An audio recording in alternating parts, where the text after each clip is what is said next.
Hello, it is I, Andrea Klunder, the founder, producer, director, content director, etc. at the Creative Imposter Studios. If you don't know me, then I will tell you that I am someone who has been working in the podcasting industry for about a decade since a little more than a decade. 2015 is when I started my first podcast.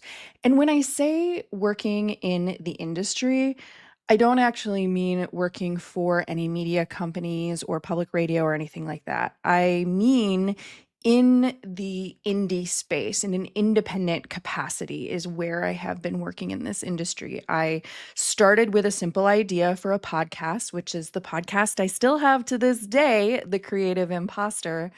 And from there, that branched into an entire business that I founded, the Creative Imposter Studios. And that business started as a way to help other creative individuals, small business owners, solopreneurs to launch into the world of podcasting as a way to help support their business, their messaging, their brand, etc.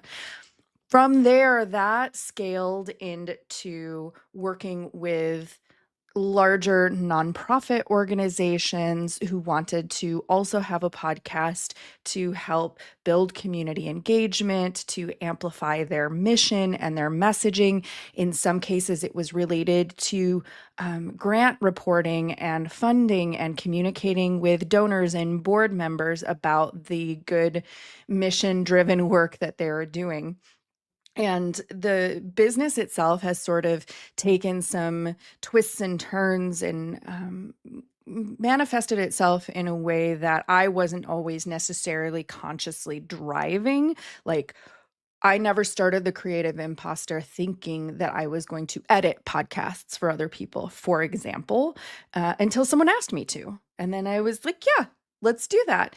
And I never thought that I would be designing narratively structured series with a storytelling arc over a season and music editing and voiceover narration until somebody asked me. And I was like, yeah, let's do that.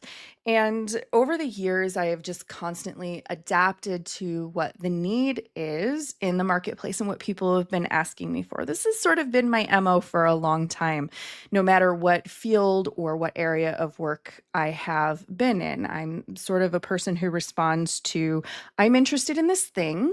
Let me see if I can figure it out. And then someone else notices that I'm doing the thing that they're also interested in. And they say, hey, can you help me? And then I say, yes, interesting challenge. Let me see if I can figure that out. So that's a little sneak peek into the way that my brain works. And I titled this live as Sometimes I Feel Like Quitting Podcasting. And also, if you've known me for a very long time, like longer than a decade, you may have known previous iterations of Andrea Klunder. And that is Yoga Andrea. So before I had a podcasting business, I had a yoga business and I was teaching yoga and doing therapeutic Thai body work and offering spa services in Chicago. And that business structure lasted for about 5 years, but I had been teaching yoga for longer than that prior. So that phase, that identity, which here on the Creative Imposter, I'm always looking at the intersection between identity and creativity, like who we are and what we do or what we're producing out in the world. And that identity lasted about a decade. It was about 10 years. Prior to that, I was doing film and video type work and was working a day job in my first full-time job at a nonprofit organization here in Chicago doing arts admin and technical work, but I was also doing film and video stuff on the side more independently, thinking that I was just doing this day job until I would get my big break and launch into the film world somehow. I didn't really have a good plan for that because liberal arts degrees tend to teach you the skills and support the talent and the craft and not really teach you about how to work, how to have a business, or how to get a job, or how to get paid doing the craft that you're learning. That's my critique. But that was about a decade, and then before that, my whole life prior to that, so like the first, I don't know, 17 years of my life, 18 years of my life was really based around music, singing, theater. I originally went to college to study opera, and that was, the first thing that was the thing that I always thought that I was going to do forever and ever. So I've had these different identity shifts that are always connected to the thing that I'm creating, the thing that I'm doing. And in my adult life, that tends to happen about every 10 years. So if I were to continue to follow the patterns of my adult life, this would be about the time that I would be making an enormous pivot into something seemingly totally unrelated to podcasting. Now, if you happen to be one of my clients or one of my coworkers or one of my collaborators or colleagues, you might be feeling nervous right now that this is leading to some big announcement that I'm throwing in the towel and podcasting is over. Probably not the case, but I am in the midst of a pivot and it feels hard. I guess maybe pivoting in creative entrepreneurship and living a creative life and being self-employed, maybe that's always hard. I don't know. Maybe I'm making it harder than it needs to be.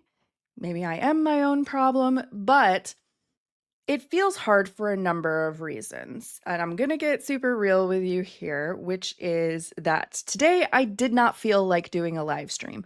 I have set an intention for this year to be more consistent with my own personal content that is not on behalf of my clients. So to be more consistent with doing these Thursday live streams, to be more consistent with publishing, for now, weekly episodes of The Creative Imposter. I'm trying to reimagine what I'm going to do with my podcast Envy podcast feed. And this is the second Thursday in January, and I already was like, I don't think I can do this solo live stream today. And that is because I woke up feeling extremely heavy and headachy and foggy and just not feeling like coming on here and being my bright, shining, glowing self and talking about podcasting and business and strategy and creativity and entrepreneurship, because there are things happening in the world, primarily focused obviously in the United States where I am, that have really gotten to me. And I know it's been a slog for a lot of us who are more ideologically liberal or progressive the past, I don't even know how many months, it feels like a generation at this point, or a decade at least, has been rough with constant things happening. But I have a certain energetic disposition, and this is maybe going to sound a little woo, I'm not sure, but there are certain moments when something happens on a global scale that maybe doesn't directly impact me. It's not like somebody's trying to break into my house and threaten my immediate security. It's not that kind of level, but it's like something on a big level that I have no control over that happens, that affects the knowledge of it happening affects my nervous system to a way where like my body just kind of shuts down. And that's how my nervous system is responding to two things right now, which in this moment are the Venezuela situation and the ICE murdering citizens in the streets situation, particularly speaking of the Minnesota incident. And I feel like those are issues that I can't do anything about. And I also can't, it's hard to be a media person professionally who is paying attention to what's out there in the discourse and, how it affects things and whatnot. It's hard to avoid hearing about those things and having those things constantly in my awareness. And so my system is struggling against that right now. And that is part of why last year on The Creative Imposter, I initiated a series called Creativity and Media as Resistance, because regardless of what your ideology is, political beliefs, et cetera, allegiances, alliances, I believe that creative individuals, creative leaders, uh, have a role and a responsibility in society to influence more of what we want to see in the world that we want to live in. We're like um, the ideal holders, the visionaries of what's possible, and also at times the reflective mirror of what is, which is sometimes mirroring not the ideal, right? Mirroring what we don't want. So those are kind of like the three pockets of responsibility that I feel that creative leaders hold in our society. And I associate me with that role and responsibility. I also associate most of the people that I work with, I would consider in their own field and in their own definition as being creative leaders who hold those responsibilities for that. And so when I was feeling completely overwhelmed by the global goings ons that I don't feel like I have control over influencing in any way, shape, or form, I was thinking to myself, what do I have control over? What do we as individuals, what can we do in our own ways that may have small impact, that may have, a larger impact than what we ever imagined? What can we do? What space can we hold? And that was the intent behind that series. And talking with a lot of different creators in different fields really helped me with that and helped me through that time. Now, I have moved on from that series in terms of my live streams. So, what I've been doing is live streaming those conversations to you here on this platform, and then taking the audio and giving it an introduction and a slight edit and putting it out in the Creative Imposter podcast feed on the audio podcast apps. So there's like two versions. There's the live unedited version and then the edited, recorded, introduced version, contextualized version from me. And I've completed live streaming that series. There are, I believe, 2 more episodes from that series that are going to be coming out in the audio feed because the audio feed's a little bit behind the live stream schedule. So I have a really great conversation that I had with Jenny Wetter from Repros Fight Back, which is a podcast looking at reproductive justice conversations, reproductive health, etc. And also an interview that I did with Tanya Muhammad and Shah Jahan Khan about a narrative podcast that they've been working on getting out into the world, talking about the music scene from a distinct period in time in Karachi, Pakistan, which is where they're both from. And so those 2 episodes have already streamed live. They're already available on the YouTube playlist for Creativity and Media as Resistance, which you can find that YouTube playlist of all the live streams at bit.ly/creativity as resistance. Again, that's bit.ly/creativity as resistance. And those 2 edited episodes will still be coming out here in January. I've moved on from that because I sort of hit a pause in knowing who I wanted to talk to and what I wanted to talk with them about. And I also felt like that series had done what it needed to do for me energetically. And so I was ready to move on to a new topic. And I am still trying to remind myself that when things feel overwhelming globally or internationally or nationally, I don't know, galactically, and we don't feel like we can do anything, it is sometimes useful to look at what we can do here on this scale and what we do have power over. This is circling back to my topic, I promise you.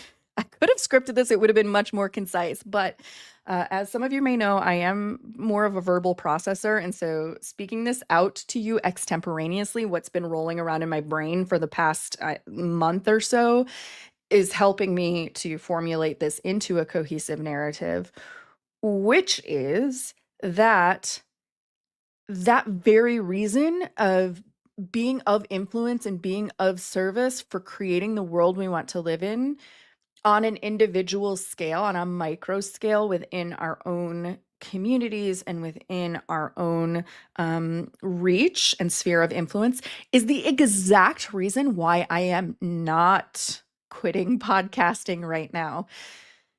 It is the exact reason why, as I've been having some conversations with different people and as I've been really spending some time curating my podcast listening playlist, uh, and what information I am taking in and what discourse and conversation I am taking in, I realized that podcasting is at its own pivot point right now. I feel there was in the industry this like it was kind of like a niche thing for a while, and then like bigger networks and distribution platforms like Spotify and Google and Amazon got into it, and there was all this like big money and visibility and promotional stuff going in certain parts of the industry, not in my part of the industry, but in certain parts of the industry. And it had this big boom, and all these companies and organizations wanted to have their own podcast. During COVID, it got a huge boom because people couldn't go out and do the in-person face-to-face stuff that they were used to doing, conferences and networking and speaking and all this stuff. And so podcasting became the de facto backup plan, the plan B for that, which I think worked marvelously. There was like, I remember a period of time where like nobody could buy a microphone because all the USB microphones were sold everywhere. Like they were never expecting to have that much of a rush on demand of microphones. And that was a terrible time socially and a glorious time for my industry and my business and indie creators. I think we're at a shift again right now where I'm seeing people pulling back. I'm seeing a lot of longtime creators close it down. I'm seeing tons of great content creators inundating their audiences with low budget ads, advertising, trying to get like some kind of slice of whatever that money pie is. I see people wanting to make money right away from their podcasts. I see clients asking me to demonstrate return on investment, which for 4, 5, 6, 7, 8 years they've never asked for before. I've seen January is normally, or the end of the year into the beginning of the year is normally a time where new podcast launches pick up. People are reaching out to me about consultations for launching a new show, developing a new show. And this year people are saying like, I wanted to do it, but I don't think I have the capacity. I don't think the time is now. So something has definitely shifted. I don't think I'm the only one that's noticing this. I don't think that it's just me and my business. And I think that it's because what people need from podcasting is something different now. And podcasting is incredible because it's such a flexible medium. Podcasting is such a flexible medium that you can use it for a variety of different things. It's not just one thing or one platform. Uh, and because it is at its heart an open source type of media distribution, it's one of the only ones that are not gate kept, and one of the only forms of media and what I'll call in my broadcast communication academic language, what I'll call one-to-many communication. It's one of the only channels and one of the only types of media that is not gate kept exclusively by corporations and networks, and not gate kept in terms of the algorithm. So yes, if you are relying upon TikTok or Instagram or YouTube or what have you, social media platform to get the word out about your podcast, if you are relying on that, then it is algorithmically subjected to the algorithm.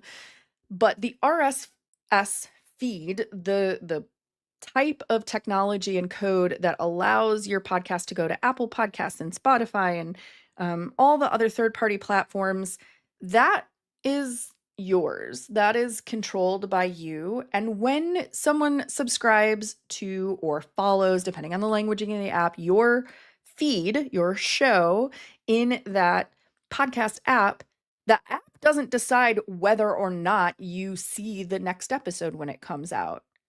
The user decides whether or not they see you. Not like when they follow you on Instagram and the algorithm is still deciding whether or not they see your next post and when they see it and in what context.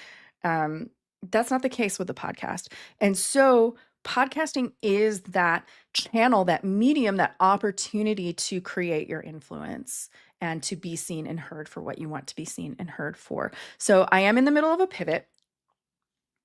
And I do have 3 asks for you. If you are still with me after 21 minutes and 9 seconds, then I feel pretty confident that you will fit into one of these 3 categories that I am asking for, because I am still having a little bit of a crisis of faith. Like, I've renewed my love for the democratic distribution channel opportunity of podcasting and the opportunity for creatives to use this channel to uphold their societal responsibility to create more of the world that we want to live in at whatever scale their reach can influence.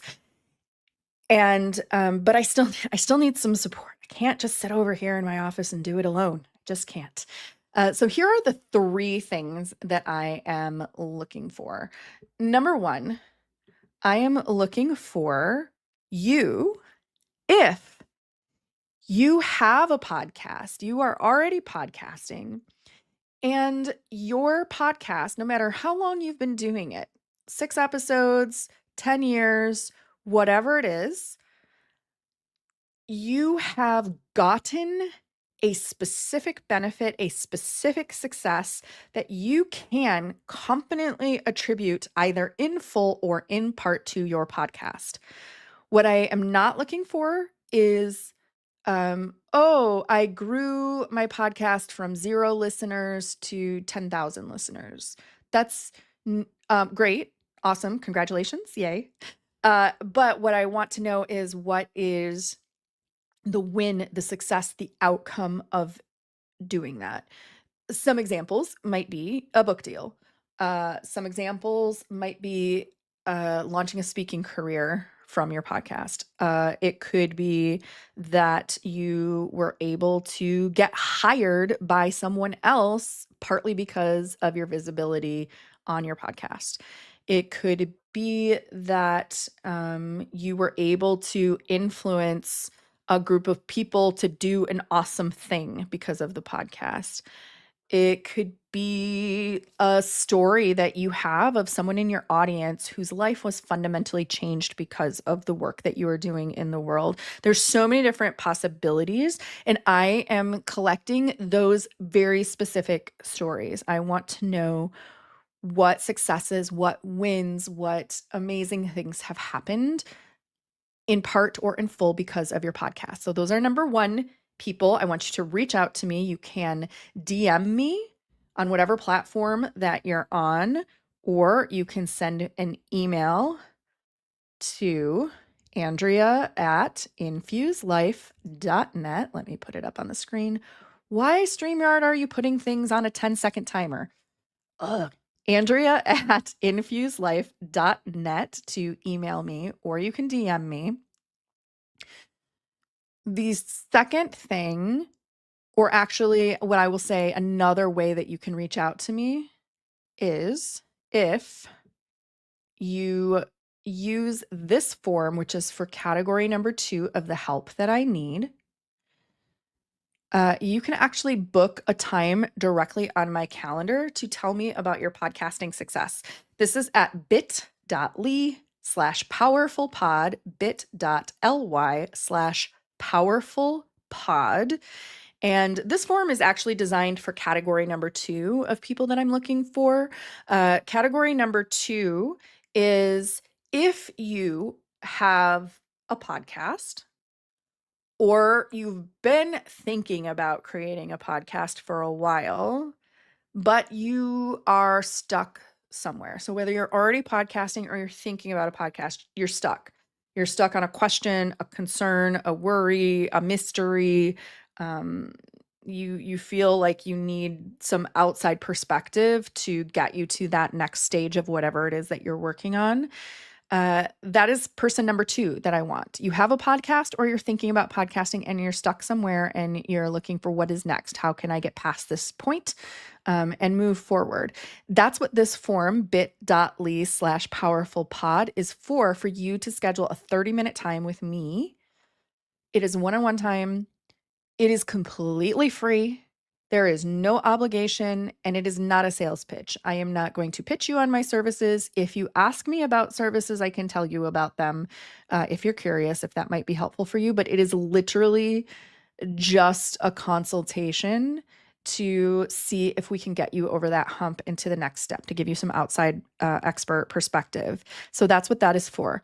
If you're in category number 1 of what I'm looking for, which is the person who already has a podcasting success story, you can still use that form and just type NA in the questions that don't apply to you. And you can still book that 30-minute time with me and we can talk through what your thing is. And if I think it would make a good podcast episode, then I will schedule a live stream to talk through that with you. So, you can use that form for both of those categories. You have a podcast and a success story, or you have a podcast or are thinking about a podcast and have a challenge and need a boost from an outside expert perspective.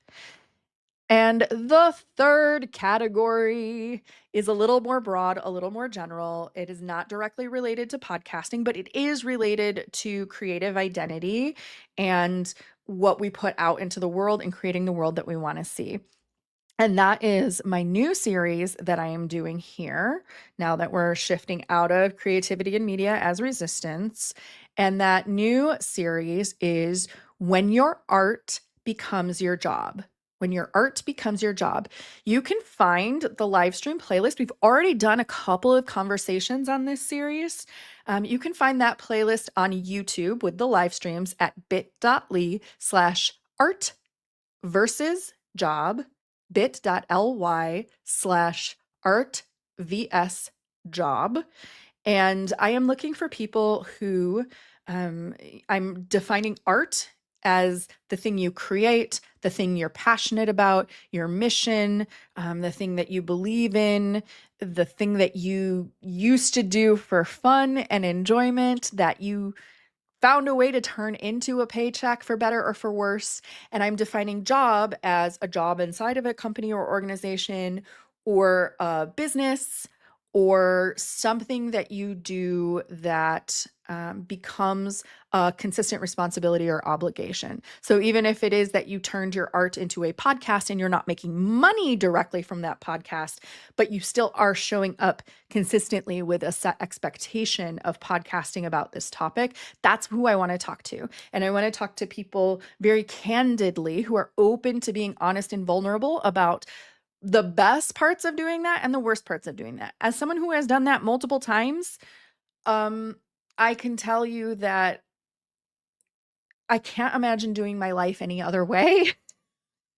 It's really hard for me to imagine having a business or a job that is not something that I am personally passionate about. Like, for example, owning a chain of laundromats. There's a part of me that's like, oh, that sounds pretty easy. But I can't imagine doing that. And also, there are some major downsides to making your art your job. And so I just want to have some open, honest, vulnerable conversations about that. So you can find that playlist of the conversations we're already having, or you can reach out to me, let me know a little bit about your story. And if it makes sense, we can book an episode for a future Thursday live stream that will become a podcast episode about that. And I'll pop my email back up on the screen. You can email me, Andrea@infuselife.net, or DM me on your favorite platform. Don't say favorite platform because I'm not everywhere. I check Instagram DMs and I check LinkedIn DMs. So LinkedIn and Instagram are the two places where you can DM me, or you can send me an email, reach out, let me know if you have a story about when your art becomes your job, and we'll see if that is a good way for us to get connected. So I'm hoping to hear from you. I'm hoping to have some help in figuring out this pivot for the Creative Imposter Studios in terms of how we can use this incredible, open, mostly democratic platform, media distribution channel and format to create that life that we want to have, the world that we want to live in. And I do want to close this out with something that maybe I should have started with. I don't know. Are unboxing videos still a thing? Is that still popular, or am I like way behind in the like 2010s? I'm not sure. But a little bit of warm fuzzy feeling acknowledgement that I'm on the right track and I'm doing the work and I'm surrounding myself with the people and working with the people both inside my team and also my clients that I am working with to do work that matters and that has influence. Our latest award, because we're an award-winning podcast production studio and agency, we were recognized for the first time by the Anthem Awards. And the Anthem Awards are not podcasting specific. Podcasting is one of their categories, but they really exist to amplify and acknowledge the work of creators, organizations, companies who are doing that social impact type of work and influencing positive change in the world through their messaging, through their campaigns, through their media. And so I got this box recently, a big, heavy, fragile box that I'm grateful was not chucked over the fence in our courtyard, as sometimes these delivery services like to do. And I have not seen what these awards look like in person, even though I have seen a lot of people with them online and on social media, because I have friends, including, I believe, Jenny Wetter from Repros Fight Back, who was on this live stream weeks ago and who will be in the podcast feed soon. I believe Repros Fight Back just also won an Anthem Award. And this award, packing peanuts. Let's see, it's a big old box. Packing peanuts. Oh, got another box inside a box. Oh, this is heavy.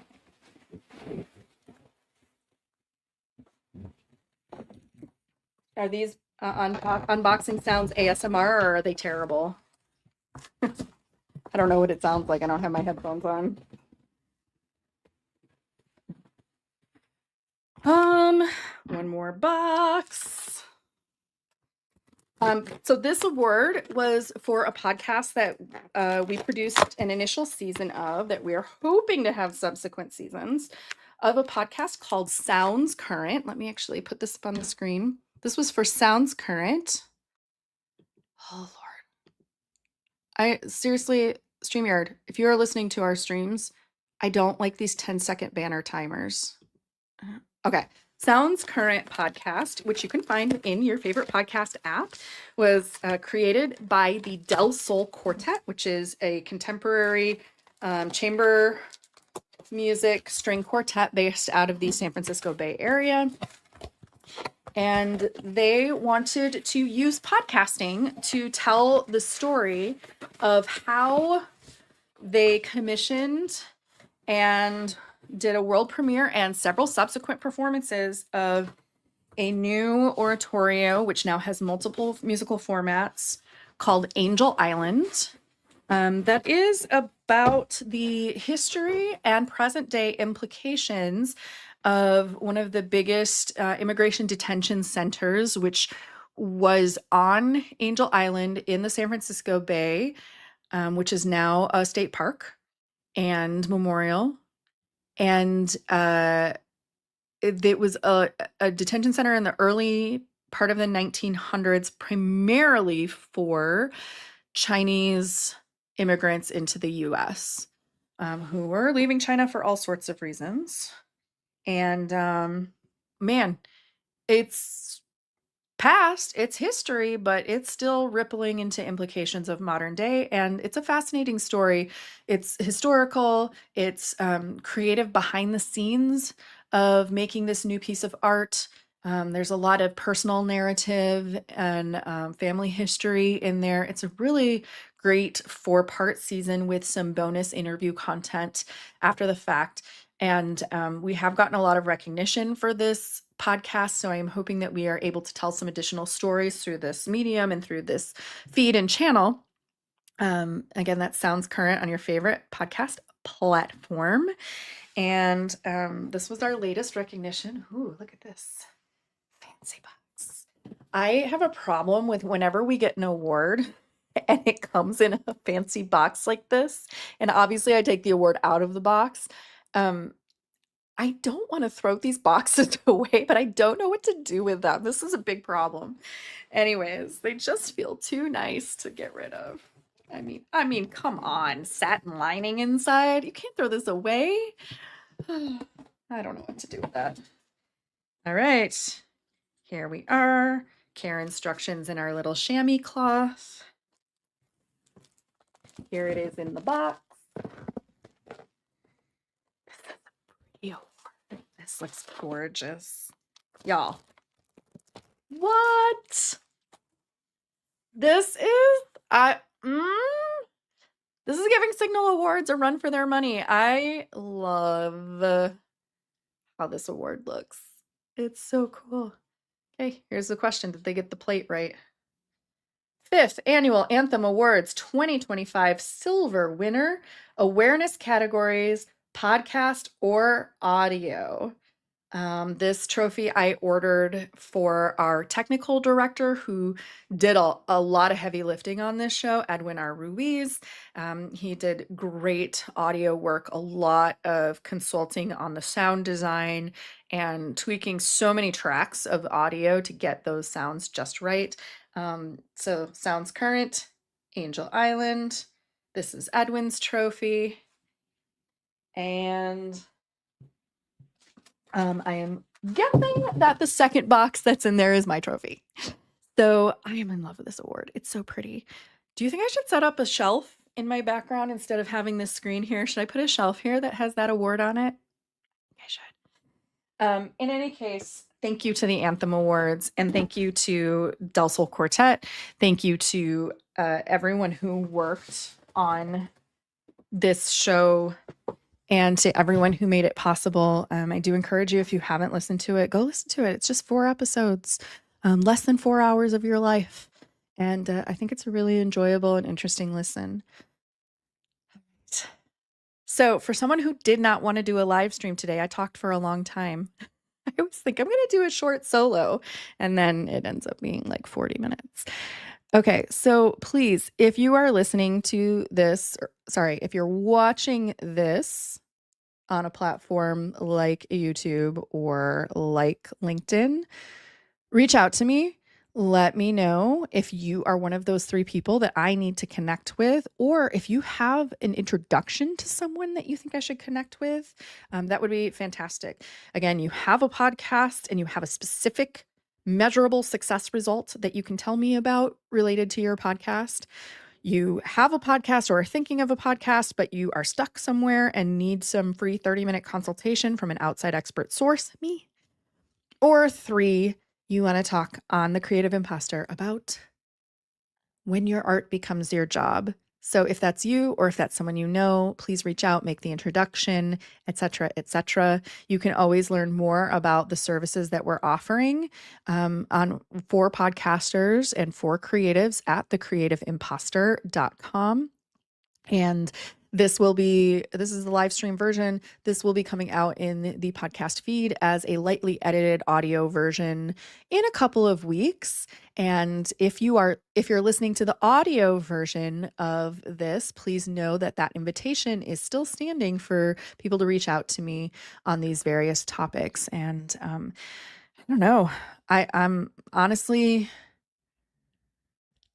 hopeful and nervous about what 2026 has in store for us. So, if you are also feeling like things are changing in the work that you're doing or that you're in a pivot, tell me that too, because man, is it just me? Is it just podcasting? I don't know. It feels like things are changing and the pivot is hard, but somehow we'll get through to the other side. All right. Thank you so much. The Creative Imposter is produced, edited, written, hosted? All the things by me, Andrea Klunder. Our technical director is Edwin Ruiz, and our theme music in the audio version. Our theme music is by Jovia Armstrong, and I thank you so much for listening, so much for watching. And this week, no, take care of your nervous system. All right? Okay. See you next time.